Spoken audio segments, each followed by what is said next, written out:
What's up, everybody? Welcome to Kinda Funny Games Daily for Monday, March 4th, 2019. I'm one of your hosts, Greg Miller, alongside the busiest lady in the business, Andrea Renee. What's good, Greg? This shirt, is it new? I haven't seen this one before. This is not new. This is one of my shirts that I got in Tokyo after I came back from TGS. Oh. It's from last fall. Very nice, very nice. A lot of teacups on it, if you're an audio listener. There's Yes, it teacups does. all And it's over got the tie, which I've gotten really into lately. it. Yeah?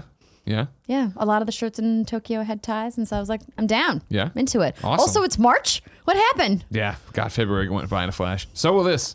Sure. I'm so division on the brain now, Andrea, that I'm just like so insane to get to the 15th that once we get to the 15th, I won't even have realized that the month's gone. Yeah. And then it's GDC, and then it's the kind of Kansas City meet and greet, and then it just keeps tumbling out of control like that, and it's going to be E3 before you know it, and then it'll be the end of E3, and it'll be holiday season And again. then it'll be Christmas all over again. Yay, vacation. Kevin's like, can we just Kevin's looking stop forward to working vacation? now? Yeah, Kev. December, dude. It's right around the corner. Yeah, it's right around the corner. We just work real hard, and then it'll all be And over. this summer's going to be a wild one. Yeah. Oh, I'm yeah. excited. Yeah, video games, they don't slow down. There's nothing. What did you do this weekend? Did you get to play anything? Yes, I did. So I finally, I'm using air quotes here, rolled credits on Anthem. Oh, nice. You finished the story? I did. I actually didn't get the credits to roll. I don't know if it was like a bug or it was because I wasn't the party leader. We couldn't figure out why the credits didn't actually trigger. But I can watch them from the main menu, I believe. Sure. But finished the story, and then I also, of course, was in the Division beta. Oh, yeah. It was really good. fun. I just was so conflicted the whole time because I've played this beta content so many times now. 4 times already because of yeah. all the preview events that we've gone to. Yeah. And we're going to have to play it again because the progress doesn't carry over. Yeah. But So- you did all the stuff. You get all the little trinkets and stuff for the real game. Well, I'm isn't stoked. it just that one little White House trinket for your backpack? No. Well, it depends on what you did. If you, Okay. I made sure I did it all because I'm a Because psychopath. I thought if you just participated, you got something. If you But just then par- if you yeah, if you do just the end game participate- thing in the beta, you get the American flag skin for the gun if you participate. Mm-hmm. There's if you complete the Dark Zone intro mission, you get the little Dark Zone trinket for your bag. There's the trinket you're talking for your bag that I think's just participating. And then if you beat the end game mission, you get a Capitol Hill patch.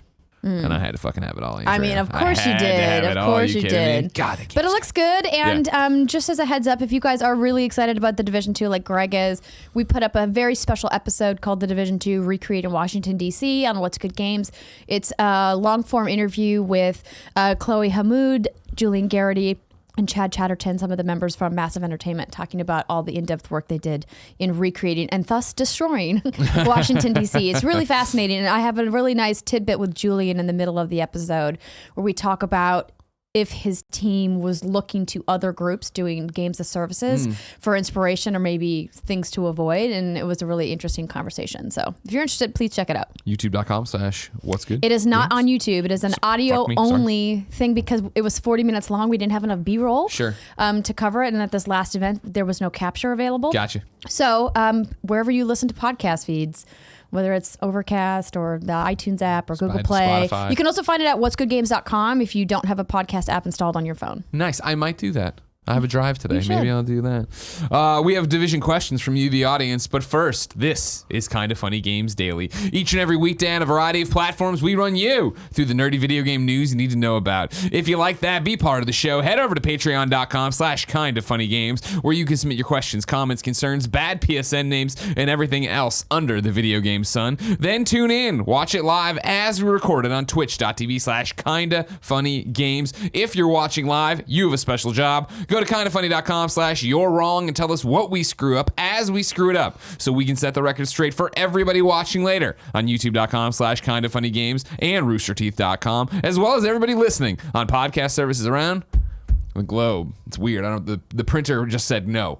The printer said no to everyone in the office today and quit. So I can't. you have to use I a can't shuffle laptop my like papers. the rest of us. Yeah, but I like doing around the globe, and it's weird. I don't have the papers. It You know works. what I mean? That works. Today we're going to be talking about how the Vita is dead, like officially dead. And then can we stop talking about the THQ Vita? Nordic's parent company is now apologizing for that AMA and so much more. But first, some housekeeping for you. Remember, ladies and gentlemen, the Kinda Funny World Tour is rolling on. At the end of the month here in March, we're going to Kansas City, Missouri. You can go to kindafunny.com/events, hear about the Flying Saucer meet and greet that is open to the public and free to get into. You have to bring your own money for booze and stuff. However, we're also doing stuff with Planet Comic-Con there. We're doing a whole bunch of different panels. Me hosting the Superman one with Dean Cain, Tom Welling, Michael Rosenbaum, Nick Scarpino interviewing Henry Winkler. I think Tim and Andy are going to play some stuff on Twitch. There's a whole bunch of stuff. You can go over to kindoffunny.com/events to find out about that. And remember, then the weekend after that, we are in New York. Now, this also means that I'm sure my hotel will have bad internet connection. I need recommendations on where I can take a PlayStation 4 in New York to play Division somewhere. Because we're going to be there a lot of days, and I'm not going to be able to not play the Division. Make an Ethernet cable, hardwired in. That'll be better. Is it going to be? But I mean, like, what are we in a good? Are we even in a hotel? Did Joey book us in some Airbnb? I don't know. I'm just the guy who goes. I don't know. Most hotels have Ethernet cables that you can use while you're in the hotel. But is it garbage internet? You know what I mean? Of course it is. See, that's my thing. I'd rather I remember back in the day. I stick with me. Back in Missouri, right when I worked on the newspaper, I did an article probably 2003 about a place where you could go try Xbox 360s out and stuff like. No, it doesn't make sense. The timeline does it? So 2005, 2006 about trying out Xbox 360s and stuff in like a gamer's lounge. Do those exist anymore? Did those take off? I don't think so. I mean, but there's internet cafes all over. All right. Well, I got a lot to figure out when I go to New York. Also, you might not realize this, but you can get a surprisingly fast connection by tethering to your phone, depending on what your plan is. But this is what we talked about before. I'm grandfathered into the unlimited data, and if I do the roam, if I switch it over, it's a whole thing. Why would you need to switch it over? Because that's what they say when I click on it. They go, we'll talk about it off air. Also, thank you to Patreon producers Tom Bach and Black Jack. Today, we're brought to you by Brooklyn and Headspace, but I'll tell you about that later. For now, let's begin the show with what is and forever will be the Roper Report. Time for some news. 5 items on the Roper Report. A baker's dozen. All right, for real, for the last time, no more talking about it. The Vita is dead. All right. Earlier, I guess last month we talked about how there was, the Japanese PlayStation site had been updated to say production would be ending soon on the PlayStation Vita. That's when we said our goodbyes. We threw the dirt on the coffin. Over at GamesIndustry.biz, Hayden Taylor updated the article though to say the long death of the PlayStation Vita has finally drawn to a close after PlayStation Japan shipped its last batch of consoles. According to the official product page, Sony has discontinued the platform's 2 remaining SKUs. The news aligns with last year's comments from Sony Interactive Entertainment Senior Vice President Hiroyuki Oda, who said production would end in 2019 and there were no plans for a successor. So it's done. We've already cried our eyes out about it, Andrea. We've talked about Persona. We've talked about Freedom Wars. Vita was a great machine screwed over. It's gone now, though. We need to move on. Embrace the Switch, buy Ape out. All right? Okay. And then also bring Persona 5 to Switch. Okay? That'll never happen, Greg. You know what? No, I've heard rumors, Andrea. They're fake. There's rumors That's online fake news, from people. Greg. They It's have fake they have news. little avatars and weird names, and they're saying it could happen. No, Greg. It's gonna be Persona 5 you know R. deep in your heart. But I want to believe. The head delude knows. The yourself if heart you wants to want. believe, Andrea. No, you know how this business works. But he's in Smash Brothers, so there you go. Something's cooking over there, Andrea Renee. You're gonna be eating crow one day. Sure. Everybody take a video I'll maybe screenshot be of this. eating crow when somebody puts it on an emulator illegally, and then it'll be on Switch. Don't crush dreams like this, Andrea. Damn, it's Monday. We're supposed to keep our hopes up. Number 2, THQ Nordic parent company has apologized for that AMA over on 8chan. This is from Brendan Sinclair, also over at GamesIndustry.biz. Of course, we talked about this last week. THQ Nordic went on 8chan, a place that's, the wild dark net of the internet, and people fucking putting up child porn and all sorts of gross shit. And it's delisted by Google, and they went and did an AMA there, and everybody's like, what the fuck? And they're like, what? And then they were like, okay, no, we get it. And then I was like, did you really get it? And there was a long back and forth, but picking up with Brendan Sinclair, if you remember, when asked for comment, THQ Nordic AB co-founder, THQ Nordic AB, of course, being the parent company of THQ Nordic, co-founder and group CEO Lars Wingfors, initially said only that Brock, this is the guy who had set up the AMA, had already addressed the matter. 6 days later, Wingfors has offered his own statement addressed to THQ Nordic employees, partners, and consumers. This letter is to offer my sincerest apologies and regret for THQ Nordic GmbH Vienna's interaction with the controversial website 8chan last Tuesday, February 26. I condemn all unethical content this website stands for.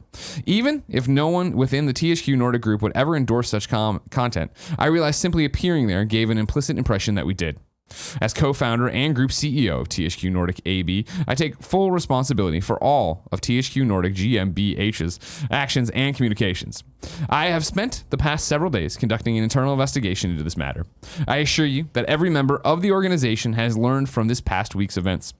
I take this matter very seriously, and we will take appropriate action to make sure we have the right policies and systems in place to avoid similar mistakes in the future. As a Swedish-based, fast-growing group, we firmly support equality and diversity. We are also working actively to combat discrimination, harassment, and misconduct.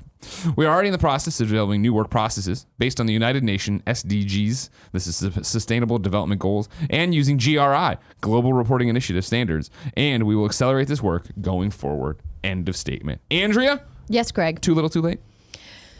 No, I don't think it's too little too late. I think he absolutely needed to say a statement. I talked about that at length in What's Good last week, and we talked about it a little bit on this show. I'm glad that he came out and said something now instead of waiting even longer. Yeah. Clearly, he needed to make sure that his statement was properly worded and they were going out with the right message. Sometimes that takes a couple of days to really nail down if you have multiple groups you have to talk to. Of course. And so I'm glad that he did this. I think that THQ Nordic can obviously bounce back from this. This is clearly the result of one person's actions, but the CEO has to take responsibility because it's their brand being put out there. And we talk about this all the time, that you should never blanket judge an entire company based off the actions of the few or of the single person. Yeah. And I stand by that. I'm not saying that THQ Nordic is a bad company because of what happened last week. I'm glad that the CEO took responsibility and made an apology. Yeah, I think the only thing I would have done differently is if I'm Lars and I'm doing the internal investigation, right? I would have said that at the front because it did seem awkward, or it was awkward and it seemed dismissive last week when he was like, Brock's statement is the statement, that's the statement. And I get it, but I felt like I understand where you're coming from if you're internally investigating, not to mention you're on your heels, what the fuck just happened? It's still a thing of like, well, no, he's the guy who fucked up. Should he be the guy making the statement? Then on top of it, No. like, what does he speak for the company? Like, Absolutely not. I agree with you 100% that the CEO should have said something sooner and should have been the only person to say something. But we all know how these legal teams are. It can be quite complex. So I'm sure their lawyers were advising the CEO to be very cautious with his statements. I think the way they handled it was very poor last week. Does this make up for it? No. Is it a Band-Aid? Sure. Am I going to be salty about this in a month? No. yeah. You know? Yeah. Again, I think this is what we talked about on the day when we were, or I guess the day after, when we were recapping all this here on Games Done. I don't think that was one of your episodes. It was the idea, right, of, okay, you've apologized. Now it's like based on, you've given your words, now show the actions, right? And so, I mean, that is the battle here, right? The climb on this of just like, yeah, is it going to matter? No. If they do everything right and they just get back to making games and doing the right, I mean, no, who cares? It was a fucking weird, stupid fuck. Why would you do that? But now you get to move on with the business of it if that's what you're doing. And again, I think it is, worth pointing out, as Lars points out in a statement, right? They're a Swedish-based company. Like, I don't, there is a lot going on over there where I doubt for a lot of the leadership that English is their first language. So it is this whole thing of like, what the fuck's 8chan? This back and forth, trying to figure out the actual intricacies of it beyond whatever happened. And not, this is discounting Brock, who I think did know what it was and did all that different stuff. He clearly knew. Exactly. It's interesting. THQ Nordic continues to boggle my mind at every turn. Are they even a real company? They are. They own everything, and they'll own that. They're going to buy Kind of Funny at some point, I'm sure. It'll just be like another thing they've acquired. Like, what the hell? Why? Number 3, The Witcher 3 game director, or one of the Witcher 3 game directors, has joined Cyberpunk 2077's team. This is Jody McGregor over at PCGamer.com. Conrad Tomaszkiewicz, who was one of the trio of creative directors on The Witcher 3, has joined the Cyberpunk 2077 team. In January, it was revealed that Sebastian Stepan, also a creative director on The Witcher 3, as well as a narrative and setting director on Cyberpunk 2077, had left CD Projekt Red to work for Blizzard. The new guy, Conrad, we're going to say, because I already butchered it once. I won't do him that mistake again. Tomaszkiewicz. Conrad may be filling the gap, adopting roles as vice president of the game development and design director for Cyberpunk 2077, according to his LinkedIn profile, originally spotted by a poster on Reddit. Those resume updates, man. That's how you get you. That's how they get you. I'm all for anybody from the Witcher 3 team coming over and being on Cyberpunk. I'm super excited for Cyberpunk. I loved Witcher 3, even though I didn't get too deep into it. I want to get deep into Cyberpunk. I'm all about this. Where are you right now with your hype for Cyberpunk? On a scale of 1 to 10, it's like a 6. Is that just because we don't have information on when it's coming? That's part of it. Also, these massive open world games generally aren't at the top of my hype list. I like an open world game. I like an action RPG. It's first person, which I prefer over third. Yeah. But I just, I'm like, cool. Like the whole idea of like cyberpunk as like a narrative genre in media at large is just not something that I've ever been really drawn to. But I trust that CD Projekt Red is going to take time with this and make it really great, knowing all of the work that they did on The Witcher 3 and all of the work they did post-launch on The Witcher. And that clearly set them up financially to be able to have the ability to do more development on Cyberpunk than maybe they were afforded when they started the Witcher 3 project. Sure. Yeah, that's the big, exciting piece of this. And this is no disrespect to Gwent. I think Witcher 3 was CD Projekt Red's coming out party in terms of like, holy shit, look, these guys are on another level now. They are AAA. They can go toe to toe with anybody in the industry, and then take the success of that, the goodwill of that, right, of Witcher 3 with like, hey, all the DLC is free. Here's the thank you letter in the game. To take all of that and now have their next AAA major release on the horizon. It's going to be super exciting to see what the money, time, and I'm sure growth they've had since then is able to afford them for this game. Absolutely. And I think my hype will grow as we see more. Like after E3 this year, I think it'll definitely go up a couple notches. Sure. But then once we get a little bit closer to launch, because there's just too much to be hype about right now, Greg. That's true. Got to save some hype. You got to, I understand. Number 4, Dreams is going to have game templates built in. This is from Leon Hurley at Games Radar. There's a great interview up there from Leon and a whole bunch of the Media Molecule team. I'm pulling a specific paragraph here, though. There were people in the Dreams beta that just made props, some painted, others rigged and animated entire characters or designed complex AI logic for the community to use. Lots simply took all of this in and used it to create something entirely new, just using these things other people had made and shared. It's as easy or as hard as you want to make it. And to make game creation even easier, the alpha, releasing in spring 2019, will be adding templates. These, according to creative director Mark Healy, are, quote, a starting point for a certain genre of games. So we've got a first-person shooter template, for example. It's just like a very simple white box version of a shooter. So you just take that and you can instantly start pulling your own art in, and you don't have to worry about, how do I make a first-person shooter? We've done it for a first-person shooter. There's a 2D side-scrolling platformer. There's a whole bunch of really obvious genres, driving a car, different things like that, end quote. Again, highly recommend going over to Games Radar, checking out this entire piece, because it goes into a whole bunch of different stuff of the philosophy here and the fact that they are really, like, there's one of the Media Molecule team members describing it as like, it's a game engine. We've made a game engine. It's a game engine on consoles. That's how they're going to try to talk about this and sell it, which is an interesting tactic, because we've talked about it so much at this show of how are you going to get this mainstream? How are you going to market it to the masses during an NBA game? And I think that, what they've talked about of putting out just the creator pack here that you can buy this spring when it actually releases, just the creation tools and suites. That's a great way of getting people in there, and just making sure there's now thousands of levels and thousands of creations, so that whenever the full game does drop, or that's what's going to get other people in. Great, but I do also think that this is a great way of, cool, you can get it cheaper now. Get into the creator tools. I don't want the creator tools. I just want to play what's created. Great, but then also when you do want to tinker around with it, when you do want to chip away at a trophy or something like that, and you get in there and you see, oh, well, I can get into this first-person thing or first-person shooter template, and then see how it all starts to work. That's really interesting. Yeah, absolutely. Set yourself up for success, right? Yeah, exactly. I've always been excited to see what happens with Dreams. I've always been curious about what happens with Dreams. It seems like they're making some good decisions right now in terms of marketing, messaging, and everything else, and I'm very fascinated to see if it actually pays off, because I've been so worried since this game went into stasis so long ago. Yeah, and you have very good reasons to be worried. I think we, as people who are very heavily involved in the games industry side of video games at large, have a much different perspective on Dreams, because we've been watching it as it went into early access and then into beta, and now we're talking about these templates that they're building.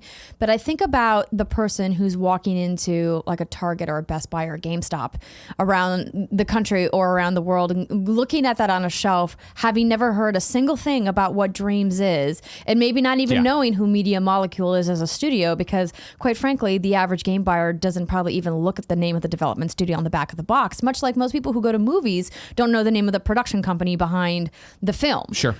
And go, how are they going to know what Dreams is all about? I'm still waiting to see what PlayStation is going to do from a marketing angle once we get to that retail point, to go, how am I going to convince those people who have no idea what this is to play this game? What'll be interesting, Sackboy, I think, was an easy sell. Of course, Sackboy was, and he was successful whether you played the game or not. That was always the thing, right? You went to Toys R Us, and I remember seeing the aisle of them.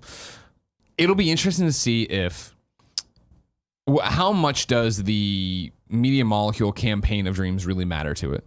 You know what I mean? Because that's what they're waiting for, right? They're like, we're putting out the creation tools, and it'll have a whole bunch of levels and some of our levels, and people will be creating levels and putting it on there. It strikes me as that you could let that ride in a Fortnite or Minecraft way.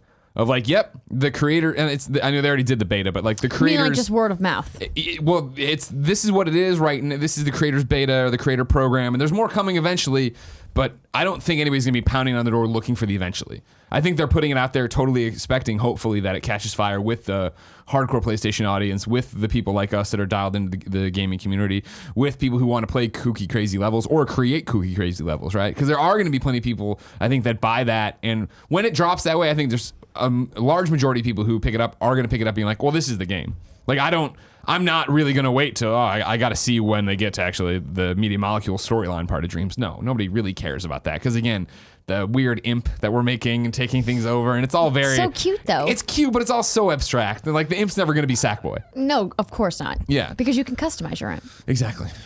So I think... Well, you could customize Sackboy, right? But that was the best part. I mean, but he still looked like Sackboy. Exactly. That's the thing. That's the thing. Like, you can have like the little poofball imp, and I could have a little cat.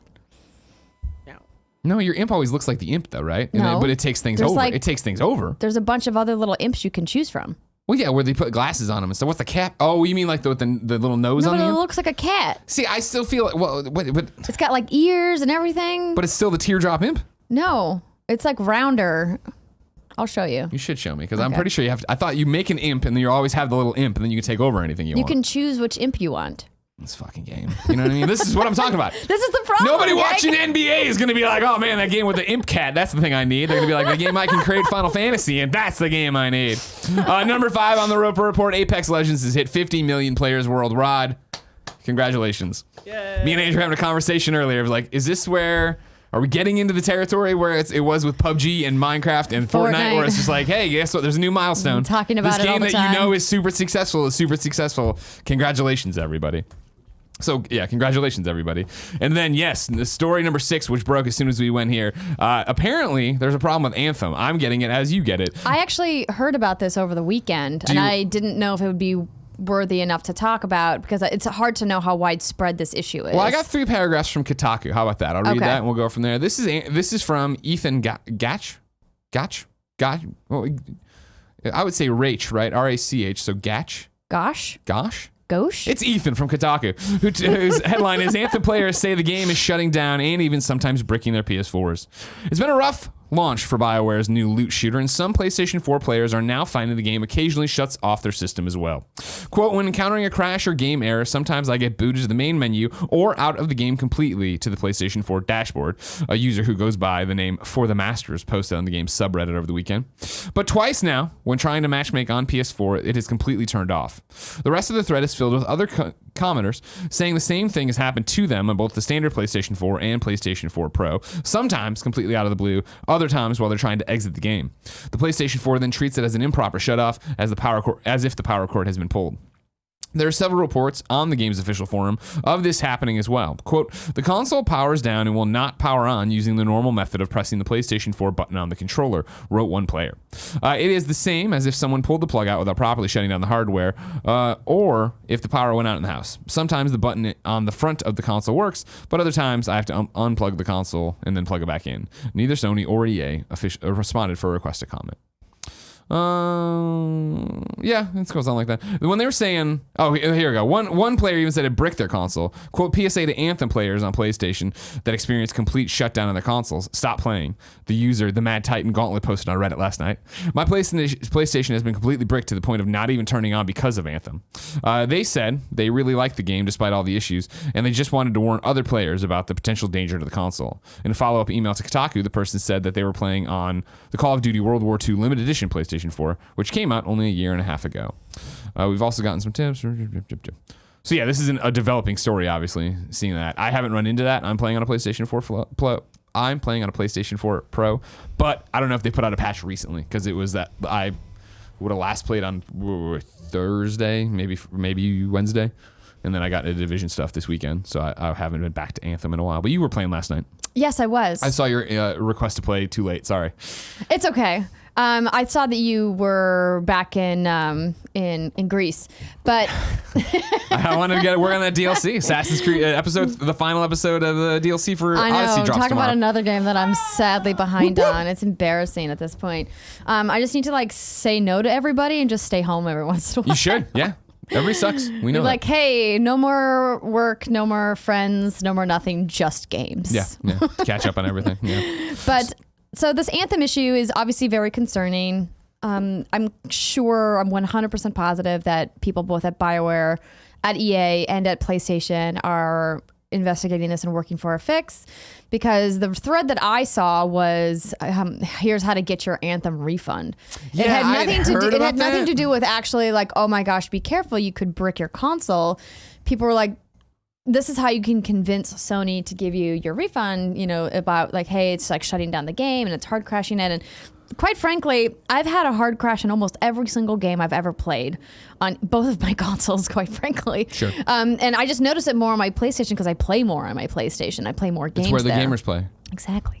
And it's concerning because, you never want to run into a situation where you're getting any kind of data corruption or course. damaging your hardware. Or having it not turn back on, right? That's always the nightmare. That seems like a super extreme rare case, which sucks. And there's no getting around that. That's super unfortunate. And that's what's interesting too. And I'm speaking out of turn here, and I haven't read the entire article as we just did the piece there. Consoles do brick. I don't know if that's Anthem, right? Like that'd be the thing of like, if it's one person on this thread of everybody being like, hey, my thing crashes all the time, but his brick, then maybe it's his console. Yeah, it's very possible. Like it could be Anthem's fault. It could not be. Like it's hardware. Hardware breaks sometimes, and that sucks. And it's just part of like owning tech. So I would just say, if this is something you're concerned about, obviously, always be hitting that upload data every time you close your game to make sure all your saves are in the cloud. So because everything that's else power is PlayStation Plus, everybody. Yeah, everything else you can restore on a new system. So your hair looks good, Greg. Do I? It looks like I got one that's doing some weird thing up there. Wait, turn this way. Oh, I see it. Yep. Here. Fix me, Andrew. While Andrea fixes me, I can't wait to see how the hair will look when it's done. But that's still so far away. Product to keep fuck it it, down. doesn't worry about it. That's still so far away. Andrea, if I wanted to know what came and did the mom and grab ships today, where would I go? You would go to the official list of upcoming software across each and every platform as listed by the Kinda Funny Games Daily Show host each and every weekday. Yeah. Out today, Old Man's Journey on Xbox One. A very beautiful game and an easy platinum. So I assume an easy 1,000 points on Brett Xbox really One. loved it on Switch. It's great. Black Desert on Xbox One, Doom and Destiny on PlayStation 4, Grits Racing on PC and Mac, and then Geekiddo Kintaro's Revenge on PC. I hear Grits Racing and I think about grits like the food. Oh yeah, 100%, 100%. Gotta look it I up hope now. that's what it is. I hope it's somebody pouring a bowl of grits out, Now I and then want you grits. like bring them down the thing. New dates for you: Friday the 13th. Friday the 13th, the game Ultimate Slasher Switch Edition is coming out in spring. This is the Friday the 13th game I was obsessed with on PlayStation and PC. It's all the DLC minus the backer exclusive stuff like the Savini skin and the backer outfits for the counselors. God bless them. Go for it. Remember, they can't update this game because of the lawsuit. And remember also, it barely ran on PlayStation a lot of times. So God bless you on Switch. Let's see how that one comes out. CD Projekt Red has announced that Gwent is getting its first major expansion. This is coming to PC, PlayStation 4, Xbox One, March 28th, 2019. It's called The Crimson Curse.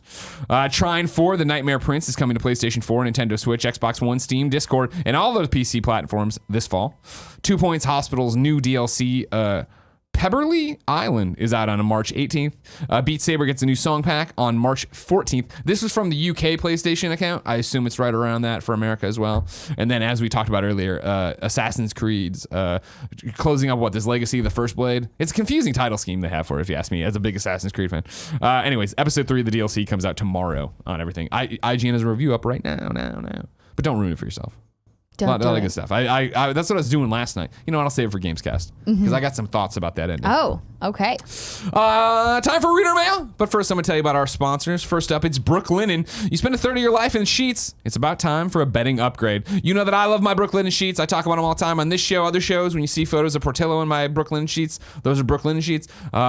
Remember, it's easy to mix and match online. I loved that. I went there. I did the blue sheets with the white cover with the navy blue dots, and it looks really cool. And we're a big fan. Brooklinen Sheets were named the winner of the best online bedding category in Good Housekeeping. They were founded in 2014 by a husband and wife couple. Their mission was to make 5-star hotel quality sheets more affordable and easy to order. Luxury sheets without the luxury markup. Mix and match over 20 colors and patterns. My Brooklinen Sheets are the best, most comfortable sheets I've ever slept on, and now it's time for your upgrade. Brooklinen.com is giving an exclusive offer to my listeners. Get $20 off and free shipping when you use the promo code GAMES at Brooklinen.com. Brooklinen is so confident in their product that all their sheets, comforters, and towels come with a lifetime warranty. The only way to get $20 off and free shipping is to use the promo code GAMES at Brooklinen.com. That's BROOKLINEN.com, promo code GAMES. Brooklinen, these really are the best sheets ever. Up next, Headspace. Headspace is your guide to health and happiness. In fact, in just 10 days let's try that again. In fact, just 10 days of Headspace has been proven to reduce stress and increase happiness. It will teach you the life-changing skills of meditation and mindfulness in just a few minutes a day. You go in, you pick your thing, they talk you through it, you learn to meditate, you focus on the here and now, as they say. You slow down, you don't talk as fast as I do. That's why it's happening here at the office. Everybody's getting so crazy. They get ready to work harder and harder. Even you just slowing down a little bit during this ad, it's very soothing. There you go. Meditation is rooted in tradition, but also backed by scientific research. 10 days of Headspace increased happiness by 5%. 10 days of Headspace reduced irritability by 27%. 10 days of Headspace reduced stress by 14%. Headspace has hundreds of meditation sessions on everything from stress to sleep. There are SOS exercises for meltdown moments and mini meditations for busy days. Guided exercises to help you add a touch of mindfulness to daily activities like cooking, commuting, eating, and more. Start your journey towards a healthier, happier life by subscribing to Headspace. Sign up now at headspace.com/games to get a free month trial. Sign up online at headspace.com/games for a free month trial. And start meditating today. Literally signing up right now. Good. Is everybody in a good place? Then light the fires! It's time for Reader Mail! Woo! Alan wrote into patreon.com/kindafunnygames and says, "Hi, Greg and Andrea. I was in the open beta for Division 2 this weekend and experienced a lot of audio problems. Guns not having sound effects and the grapple line effect lasting a very long time after rappelling down it. I was on Xbox One, by the way.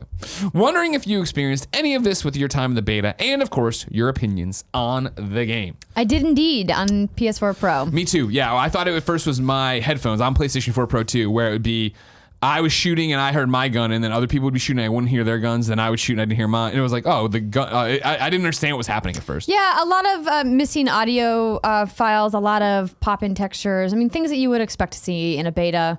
Hopefully, this is stuff that's easily rectifiable with the last few patches that they're going to be pushing before launch, and it will be gone on launch day. And I bet it won't be. And and this is the thing, and this is what we always talk about is, we had so many conversations about this with Anthem, right? Of what we expect out of a online game on day one and yada yada. Like, I expect there to be tons of fucking problems on March 15th weekend. When I sit down to play and I just want to marathon it. I had so much fun in that beta. I am so ready for this game. I was surprised even by myself of I was gonna start it and I was like, I don't know if these trinkets that I'm not even gonna use in the game, right? Like, do I really want to earn them all? Do I want to do all this stuff? Of course you do. You just said you do.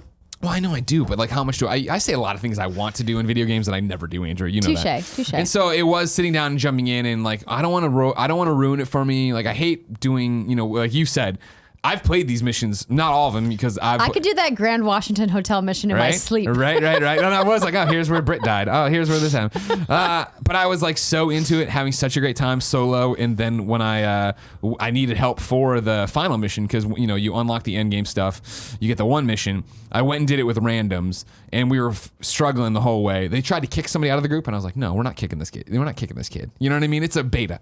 You guys can suck it up. And they were like, and so we went going.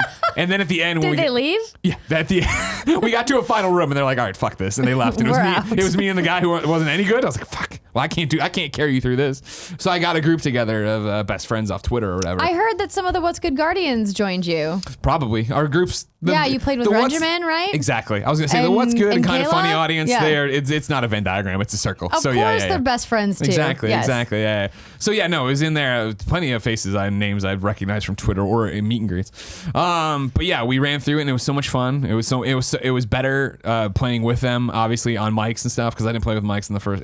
I had such a great time and it was like, man, Communication. I can't fucking. Well, it wasn't Crazy that. We how were it makes a We were all difference. just capable players. Where we didn't Well, that need to helps communicate. too. It was bullshit of like, oh man, look at this guy glitching through a wall or this, that, and the other. But it wasn't like strats that much. It was awesome. I can't wait for more of that game. I saw it, but yeah, I don't.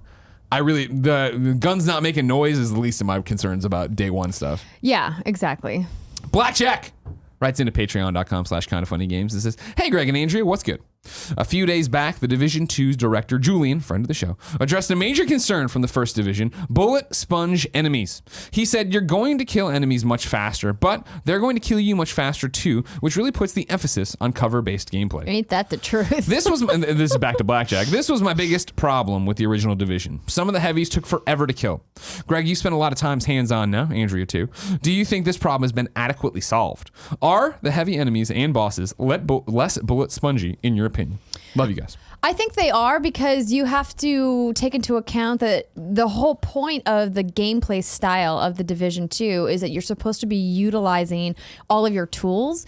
And I found the most success when I was using both of my special abilities Yeah, yeah. because I was one of the first perks that I unlocked because I was like, of course I want two special Of course. tools Yeah, yeah. to use. And then I also unlocked my second gun slot. And so if you're also coordinating with your teammates, like I was playing with John last night, and like we approached a room and we're like, okay, well, you're gonna toss a grenade there, I'm gonna toss a grenade here, I'm gonna throw out my chem launcher, which by the way, the chem launcher, that was the a nice fire addition. starter, so fun By to the way, use. they've expanded. We are not paid by the Division. You know, I'm just a big fan. They extended Yes. the demo another day. So if you haven't played, download it. You can play it tonight. Right. And so like we coordinated like, okay, grenades here, special tool, throw up the turret, Yep. and then you're gonna get this guy, I'm gonna get this guy. And we cleared the room like instantly. Yeah. And like I think that's what's really nice about some of the small changes that they've made in the way that all of those things work together. And of course I think it only makes sense that if we're gonna make the bosses, take less damage to take down, that you can't be stronger too. Like, Yeah. that would seem a little too godlike, right? Yeah. I think that bosses still take a while, and depending on your loadout and what you're doing, take time to come down, but it makes more sense. This is Right. the problem, and this is what they've talked about at length, Julian, everybody in every interview, right? Is the fact that now when you're fighting a boss or a giant heavy and they are taking a lot of shots, you'll see their armor start to break and then pieces start flying off, and then they are just humans, and then they start taking the damage as you'd expect. I did feel that, yeah, both the shots I was firing and the shots I was taking hurt more. Like it is that thing of you can't hang out. You know what I mean? You can't. You got to Oh, stay no, in you cover. have You to got be to in jump. cover, yeah. And so you have to be really. If you're sure you're down to that last guy and you want to come out and run up on him, fine. But I had done it a couple times where I thought it was, and Nope. no, it was not. And there was another dude. I was like, ah, crap, and I had to fall back and. I try do to like heal. how they visually, you can see who the heavy is too, Sure, yeah. because of the way that they've designed the armor. And Yeah. we saw that a little bit in the Division as well, but it feels like it's happening much earlier in the Division 2. There are different, obviously, character classes you're going up against, but they all do feel like they have a personality, and they are doing things, I think, to really get you out of your comfort zone. Whether it is like in the open world stuff in the very beginning, where like the people are doing the drugs and they're running at you with batons to get you out of cover if you don't take them down, to then in the end game stuff where it is that we were getting, if you do those missions, there are specific members of Black Tusk that are going to try to flank you from behind. Yeah, they're using all of your tools against you. Exactly, and that's Yeah. awesome. That it really did switch it up and keep you on your toes. Because I remember when they were like, you're gonna hit level or in the end game, and Black Tusk is gonna invade the world. There's gonna be all these new missions. There's gonna be, they are the technologically advanced ones. They have like the Boston robotics dogs walking around. You're like, oh Jesus God. Yeah, even in just one of the operations I was doing where you were recovering like a Shade Tech cache, like one of the enemies had like a little explosive RC car. And I'm just like, no, I don't want That's what I that. do. Exactly. Yeah, no, it's great, and I think there's a trade-off to that, as we're saying, of like, yeah, they're more powerful, you're more powerful. But I never had a problem with the bullet sponginess of the other guys. Like I did. It was an RPG. I was like, whatever. Like I'm shooting and I see the damage clicking but off. like it wasn't fun though. But headshots count more and all this stuff. You didn't even play, Kevin. You shut your cake hole, Kevin. All right? Yeah. Well, anyways, then you're all fucking fine now, you cowards. Dan has a question that parlays into what Andrea was just saying. Hello, Greg and Andrea. My girlfriend recently suggested buying a second PlayStation 4 and putting together a dual setup so we can each play a single-player game of our choice, while still being next to each other and interacting. I think the idea sounds great, but I'm curious about the logistics. Does that mean we'll need 2 copies of each game? Will she be able to use my PSN account and get my PlayStation Plus games on a secondary PlayStation 4? Greg, since you have a similar setup with Jen and Andrea with John, can you share some of the logistics of how this works and whether we should expect to have issues with it? For both of you, do you have general tips about managing gaming time while keeping a healthy relationship? So this is a great question. It does involve a little bit of logistics. When it comes to copies of games, sometimes it behooves you to buy dual copies, but you don't really need to. Yeah. For example, I have my primary PS4 and John has his.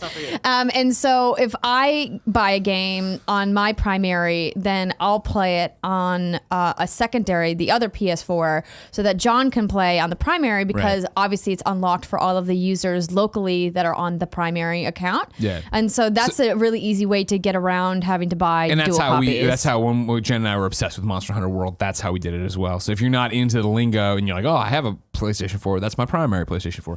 No, in your PlayStation 4, you have to go into your settings, go over and mark that as your primary PlayStation 4. What that does is that, yes, you don't have to ping online anymore. It opens the licenses for that. Anything that box. downloaded to that box is you can play without having to be connected to the internet. But what it also does, is anybody else signed in on that PlayStation 4 on their account can play those games on a primary PS4. So then you would go to the one that is not your primary, and then you would go to the login, go to the store, re-download the game, and then you can play because you're logged in under your license.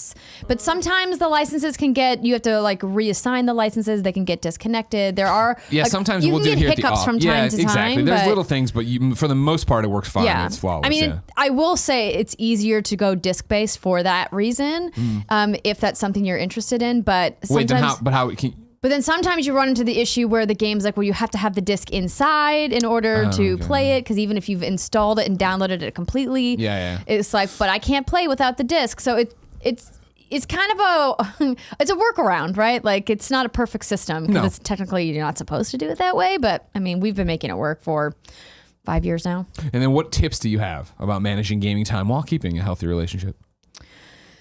I would say it's always important to put something into your calendar that you and your partner go and do outside of your space. So whether it be go for a walk together or something very simple, or even like planning a date night or planning time with friends, because it's really easy, especially on the weekends when you're not working or in the evenings, to just kind of sink into your hole and put your headset on and then just not talk at all. Certainly John and I have been guilty of that more than one occasion. And that's not a bad thing, because clearly if you have a partner that likes gaming with you, that's awesome. And it's great that you guys share that mutual passion. But I would also think about games that you can play actively together. Yeah. And then make sure you get headsets, because once you have your headset on, you can't actually hear them, even if they're sitting next to you on the couch. At least that's my problem. Yeah. Yeah. It's, I mean, just like love and sex stuff on kindoffunny.com would tell you, it's all about communication, right? I think that's the thing. But yeah, if you're playing a game together, that's great quality time, right? But then it also is like, if you're not, or you're just playing stuff, this works even if your partner's not playing games, right? The conversation of like, what's in, like, it's this weekend, I think, was a good example, right? Where I was like, oh, I want to do the Division beta, but if I don't hit these criteria, it's not the end of the world to me. So it was very much like, I want to play this, but like, if you want to do something else, just let me know. If you want to watch something, you want to go somewhere, let me know, Jen. Whereas for Division weekend, I've written it on the calendar. I'm like, there's nothing happening. Like, I am doing nothing. You're like, I'm in my underwear playing. She's the like, Division well, it's, you know, GDC, there's gonna be some people in town. Do you want to go to dinner? I'm like, no, I do not. I do not want to see anybody. I just want to play this game, please. Thank you very much. Justin Das writes in to patreon.com/kindoffunnygames and says, what do you guys think about more and more games becoming services and streaming services without really owning a physical game? Does it make you worried for collecting game? Does it make you worried about collecting for your games for your library, is what he's trying to say? I mean, yeah, Yes and no. I have 3 Paragon discs currently in my cabinet because there was a time where you could find Paragon discs in the sale bin at GameStop, but it came with a $60 in-game credit code. Oh. So you could buy the disc for like $30. That's to get some 60. scheming. Oh, listen, I was hardcore back then. But now it's like, it doesn't matter if I have the physical disc. I can't play it. The game is gone. Yeah. You know? And that's like, I think, not just a digital gaming future that we have to look at and talk about, but moreover, an online game future. Because even Destiny, I think about I also have like 4 Destiny discs from all the different versions and things like that. But it's like, there will be a day when Bungie says, hey, we're going to shut the original Destiny servers off. Yeah. Right? Like, they're going to be like, everybody's in Destiny 2 and then Destiny 3 will happen or whatever. And someday Destiny servers will be done. Sure. And then I'll have this disc that I can pop in and To look at a load screen and like Can't try to really- connect to server, can't find can't server. really do much with it. Yeah. Yeah. So it's weird. Obviously, it's like, if you like collecting, get the physical copy, but Even that, yeah. you might not be able to use it. I mean, I assume Justin, who's a hardcore Kind of Funny best friend, has been, around since Beyond days. I assume I'm not worried about it. No, like I don't. For me, I beat a game and put it away. Like I rarely ever come back to it. Even like this weekend when I was doing some PS4 maintenance, right, where it was in between stuff, where I was like trying to work on just chiseling away the friends list, just trying to get rid of it. Because of course I brought in those Greg Miller Industry kids. They fleeced me out of the $25. They didn't even put a dent in my friends list. But I've got it down to like the T's now that I'm going through and eliminating all these people because it was a stupid idea to want to be the first person to 2,000 friends, and I did it, and it got me nothing except problems. Yeah. So I want it fixed before Division. Anyways, I was doing that, and then it was like, let's clean up the hard drive, and it was just, man, Spider-Man, I'm never going to go back and finish New Game Plus, delete, you know what I mean? The saves are all uploaded, and I own the game, so I can download it eventually, but inevitably, like, he's talking more about, like, streaming and Netflix, like, on Netflix, I don't really, when a movie is taken away from Netflix, I'm like, oh, what the fuck? And I don't consume movies that way, where I watch, like in college, I watch stuff over and over again. Growing up, I watch stuff over and over again. Nowadays, I don't, in the same way, I really don't play games over and over again, stuff that's been beaten. When Absolutely. they inevitably turn off the DC Universe Online servers, I'm going to be super sad, but I'll also have that real moment of like, well, I really haven't played this game in 4 years, 5 years. Like, it's whatever. Well, and there's so many ways to get better new versions of the old things that you played. Like, I even think about games from the 360 or the PS3 era. The copy that you have on disc probably doesn't look as good as the thing you can stream or buy in the store today, because so many games are getting remasters now. Sure. Or even just like an HD upgrade facelift kind of a thing. And I think about in the What's Good Games studio, I have this bookshelf, and the top half of it is video games and the bottom half is all DVDs. And I'm like, what am I going to do with my awesome DVD collection? Yeah. Literally nothing, because when I go out there and I look at a movie and I pull it off and I go, I could probably stream this in HD for like a buck or two. Yeah. Or it's probably free with my Netflix or my HBO subscription. So like, why do I even have this disc anymore? Right. Unless it's Blu-ray, and then it's different. It's always better. But it's one of those things that's like, you got to ask yourself, does it spark joy in your life? And if it doesn't, get rid of it. Angelos Gambitsis writes in to patreon.com/kindoffunnygames and says, do you in any way foresee a, quote, gaming financial crisis, end quote, occurring in the near future? No. I think a lot of people are Short answer. I think a lot of people are going to say it's happening and point to the layoffs, point to the restructurings, point to all the stuff, as I think we're going to get more of those shoes dropping. But I don't think that's what's really happening. I think it is that companies overextended themselves and now need to, dial it back and get us back. I know that there's been Games Industry.biz has an opinion piece up right now about Red Dead Online. Is it really tanking Take-Two's stock price? Because that hasn't seen the surge. It's actually gone back since it's like, these are all people who...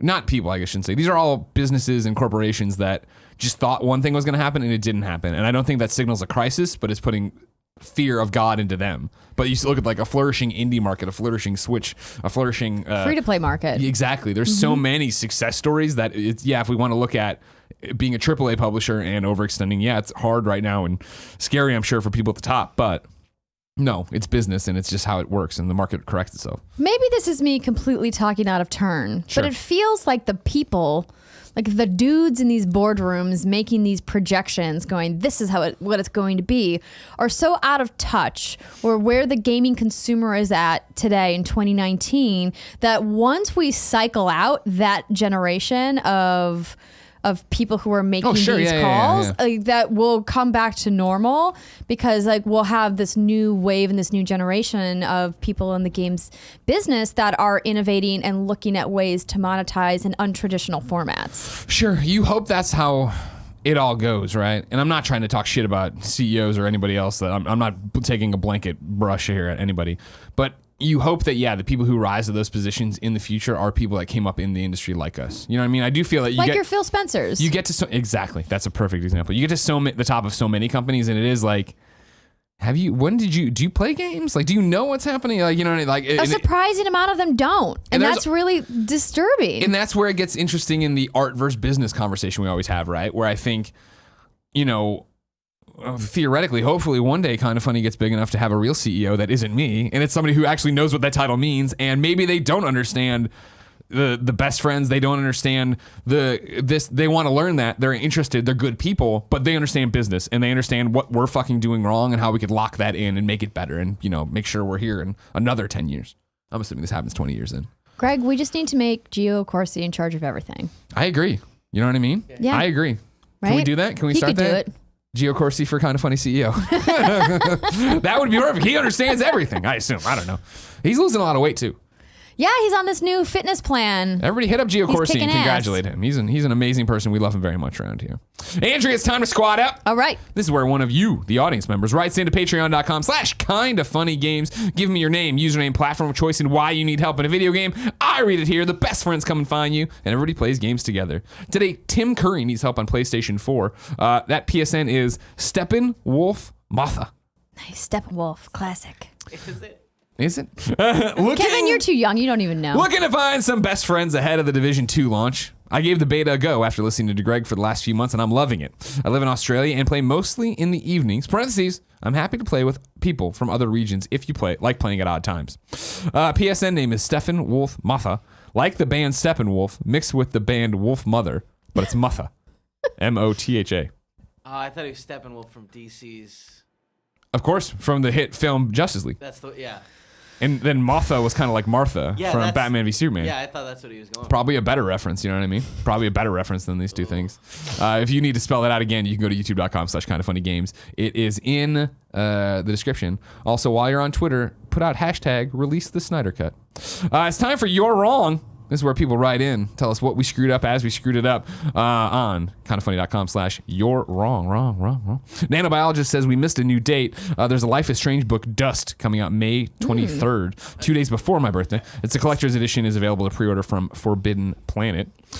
Big Curtis says, regarding the Anthem crashes, this isn't the normal blue screen crash that plenty of us have had with other games. Game locks, back to the menu, etc. This is hard crashing. The PS4 and can absolutely ruin your hard drive. Many of us, myself included, have to actually unplug our system before it'll even turn it back on. This happened to me 3 times the other day, and it has never happened to me with other game. Good to know. Yeah, I was thinking blue screen. You know, I'm sending error data. This crash has happened to me before, but it's never been 3 times with the same game. Right. Juan bad. Juan writes in and says, internet is needed all the time for secondary PS4. I live in more rural areas, and that is an issue sometimes. Technically, I believe it pings and you have like 15 minutes or something. It'll give you a countdown before you're about to lose it if you're offline playing something. You don't need you'd have to be turned on, turn it on, be logged in, connect to the internet, start your game, then you could disconnect from the internet and the secondary, but then eventually it is going to say you have a countdown clock to when this ends. Yeah, and just as a reminder, last time I we said used that it. this is like a workaround. This Yeah. isn't like an official way to Well, do he's it. just spelling it out in case. To be clear to the person we're giving the advice to, yes, both of those PlayStations should just be online. For sure, the secondary PlayStation 4 should be online. But you and I were very much talking about like playing a game together, so you'd be online no matter what. And Mikey, I want to address his here because I was thinking about it afterwards, and Yeah. I was like, I think what I was thinking is that we both had disc copies, and so you do need to have Yeah, I was 2 gonna discs if you're playing disc based. Cool. And then I saw this nanobiologist says, Greg, I don't know if you saw the news, but Zack Snyder is showing off his cut of Batman v Superman this year. Tickets are limited. Yeah, he's doing a whole bunch of his director's cuts, not his Justice League cut, of course. Batman v Superman, the Zack Snyder cut, I believe we've all seen. It was just the Ultimate Edition. Nothing new that I knew of, but you're welcome to email me if I'm wrong. Or Slack me if you have my Slack. And Kevin, text me. I'm concerned for the health and safety of the PC with so many Chrome tabs open in this window. This bad boy's got That's how Internet Explorers works. That's how it works over here. If you didn't know, ladies and gentlemen, this has been Kind of Funny Games Daily. Each and every weekday on a variety of platforms, we run you through the nerdy video game news you need to know about. Kevin's showing our task manager right the here. memory 41%. Look at Google Chrome. If you like that, Well, you it's can a be lot. part of the show. Patreon.com/kindoffunnygames. Then watch us record it live. Twitch.tv/kindoffunnygames. Watch it later on YouTube.com/kindoffunnygames. Watch it on roosterteeth.com later. Listen on podcast services around the globe. If you're watching live right now, Internet Explorers is coming up next. Hosts for this week. Tuesday, I'm on every day. Tuesday, it's Tim. Wednesday, it's Witta. Thursday, it's Andrea. Friday, it is Tim Tam. Andrea, Yes, Greg. thank you so much. You're going to go see Captain Marvel now. You're going to the premiere in LA. I am. I'm very literally jealous. going to the airport Very after jealous. this. All right, well, text me everything. If you Okay. can, hold your phone like this and record it, and then just You know they airdrop me take that your file. phone when you walk in and they lock it in a bag and you don't get it until you These leave the theater. motherfuckers, you know what I mean? And I'm like, could but also what just about be the like, I don't selfies I have- need to take with everybody? Exactly. And they're like, no. But now you can just sorry. lie and be like, I sat next to Brie Larson, Samuel L. Jackson gave me a high five. That's true. Yeah. Yeah, good call. All right. Until next time, it's been our pleasure to serve you.